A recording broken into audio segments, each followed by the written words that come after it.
All right, improvising bass lines over a chord progression, video number 2. Here we go. So last time we looked at using the root, third, and fifth over a 4-chord progression in a major key. Today we're going to start to add in some non-chord tones. Non-chord tones are a great next step because they give us more options. Some of them can be more colorful, more interesting notes. Just like before, I want you to think of this primarily as ear training. This is not a technique video. This is not really a theory video. This is ear training. So you can start to hear, what does the 9th really sound like? What does the 6th really sound like? That's going to help you to execute ideas on the bass that you're hearing in your head right there on the spot. This is also going to help with listening to music and recognizing what you're hearing, even without an instrument in your hand. Now, just like last time, we are going to practice this with a backing track. I can't stress how essential that is. The backing track is what gives your ears context so that your ears can make sense of the notes they're hearing and start to recognize patterns, start to recognize the sound of a 9th, for example. Now, today's backing track, we're going to be in the key of A flat. And our chord progression is going to be A flat major, our 1 chord, E flat major, our 5 chord, B flat minor, our 2 chord, D flat major, our 4 chord. 1, 5, 2, 4. Very common progression. Think of Taylor Swift, You Belong With Me. Think of Always, Marry Me, Archie. So many great songs, country, pop, rock. It shows up in a lot of places. It's a very practical thing to practice over. Let's start off by looking at the 9th. The 9th is probably the best possible non-chord tone to focus on at first for a couple reasons. First of all, it's easy to execute on the instrument. We're just going up 2 frets. You can, of course, also play it across strings if you want to or need to. Easy to execute on the instrument and easy to hear. This is something where when people are doing ear training, the 9th is one that they tend to catch quicker than other intervals, 9th or 2nd. Now, the bigger reason, though, is whether we're playing a major or minor chord, with just a few exceptions, the 9th is going to sound really good. Every chord in this progression, the 9th is going to sound great. It's got a little more flavor and color than a chord tone, but it's still very user-friendly. It's pretty hard to make a 9th sound bad. Let's start off by just playing roots and 9ths, getting this sound into our ears through the progression. Improvise with this. You can take one motif and play it over each chord. You can improvise freely. Let's just start to get the sound going. Here we go.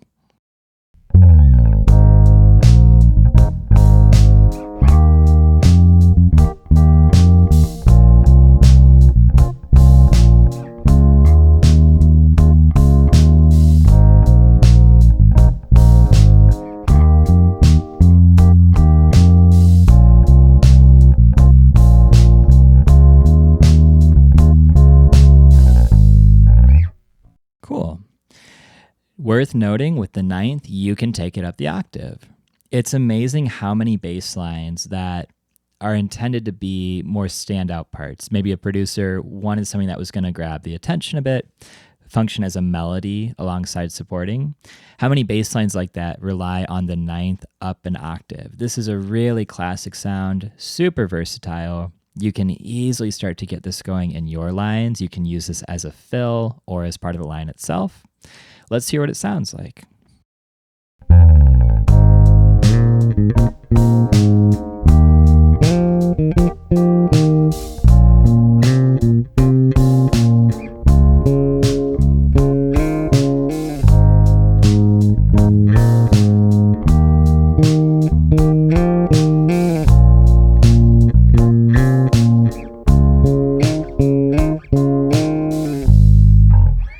Okay, cool sound.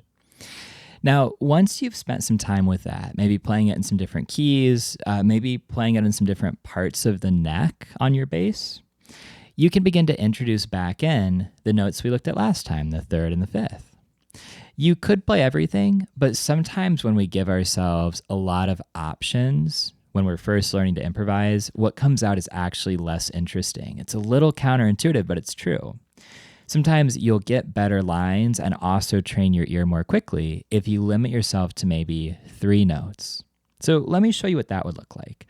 Let's play through this a couple times with only root, 5th, and 9th. Only those 3 notes are allowed on each chord. They're going to work over each of these chords. And this is a really classic piece of vocab. Root, 5th, 9th is the basis for so many great bass lines. Let's hear it.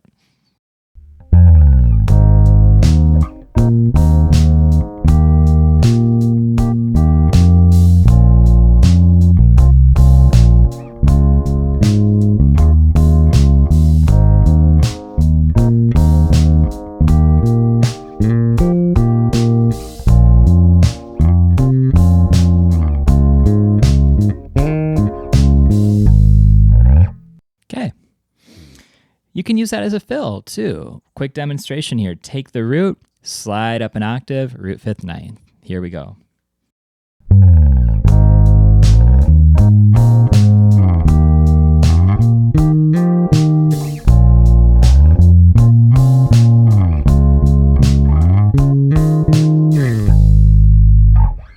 Great. Awesome beginner fill. You can start to see root, 5th, 9th is one example of a 3-note block that works really, really well. And by the way, so many great bass lines are built on this exact concept, taking an idea or a motif, transposing it onto every chord in a progression or most of the chords in a progression. You can come up with some really cool bass lines this way. Now let's start to look at another note. Let's bring in the 6th. Now, I said a minute ago, the 9th is a great starting point for improvisation because it works pretty well over almost any major or minor chord in a given key. The remaining notes, the 4th, 6th, and 7th, that's not quite as true. You run more of a risk that they aren't going to sound good. So these require a little more practice so that you can start to learn what chords does a 6th sound good on? What chords does a 6th sound bad on? Trust your ear with it. Generally speaking, 6th sounds great over major chords, maybe not always so great over minor chords, it depends. 4ths are the opposite. They sound great over minor chords, they often don't sound so great over major chords. 7ths, it's a little more, it can be either, you just have to be a little bit careful in how you approach them and resolve them. Here we're going to look at the 6ths. Now, when we're playing the 6ths on the bass, we've got options. We can play it in position, like this, where we skip a string, but our hand stays in one place. Or we can jump up to it. Often what you'll hear people do is slide into the 6. That's a sound that I really like and use a lot. Just like before, let's take our progression. Let's play through it a couple times, just root and 6. Now, this is not going to be the most interesting bass line, but it's going to get the sound in our ear. Let's go ahead and start to check out how that sounds. And again, think of this as ear training more than anything. Be simple, improvise, spend some time with it, and you'll start to digest it.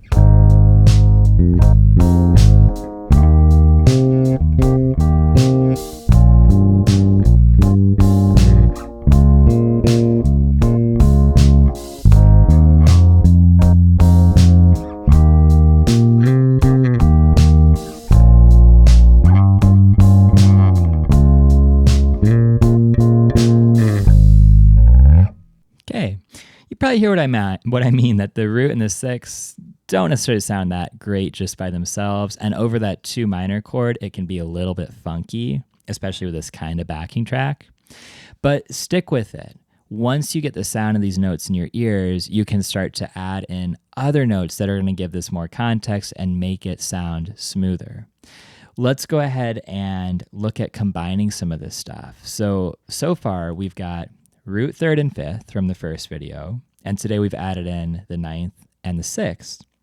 Let's just play through a few times using some of those notes. Now, again, I probably wouldn't play every note on every chord. Let's just pick and choose. Here we go.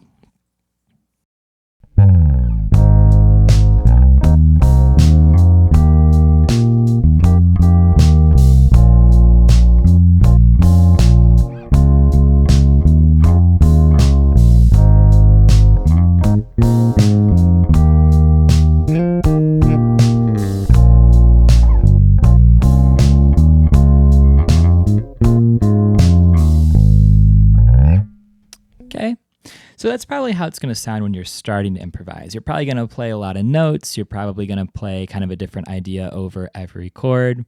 Of course, if we're actually playing functional bass with like a band or we're trying to record something, that's way too much, way too many notes. We're probably going to want to play very simple, maybe grabbing just 1 or 2 color tones on every chord. Probably not even doing that on every single chord. Let me give you just a quick demonstration of what this might look like in actual application.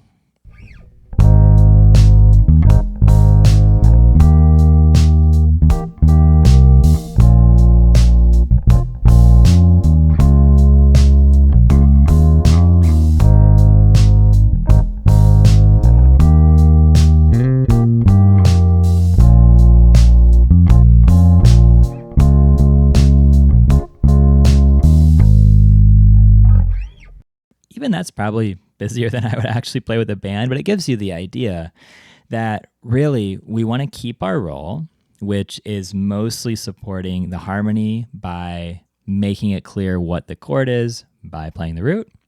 These are just notes to add in for a little more color. Of course, if it's time for a solo or you're writing like a melody part, great, you can get a little bit busier. Now, something to notice here.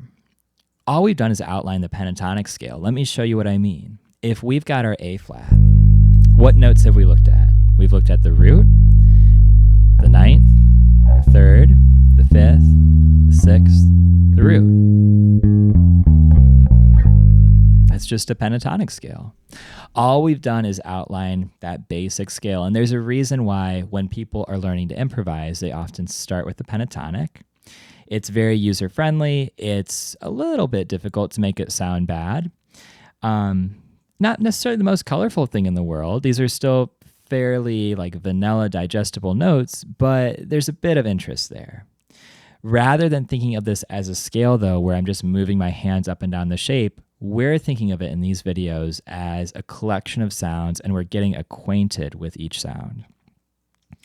So next steps here. Well, of course, spend some time with the 4th and the 7th as well. You can take the same ways of practicing and apply that there. And then in our next video, we are going to get away from thinking of each chord in an isolated way. Right now, what I mean by that is right now, it's kind of like we're on A flat. We're only thinking of A flat major. And then all of a sudden we go to E flat and we're thinking only about E flat. And it's kind of like each chord is an island. That's often how people are thinking when they're first learning to improvise. And what I've shown you in these first 2 videos is a good method for beginning to think that way and get that under your belt. But the reality is, in most practical situations, we're thinking about progressions more holistically. And that's what we're going to start to get into next time, is thinking not just about the chord we're on, but also the chord we're going to, maybe even the chord after that. Connecting things in a more fluid way rather than we're on the A flat island and then we jump to the E flat island. So I'll look forward to seeing you in that next video. In the meantime, happy practicing with this. Take care.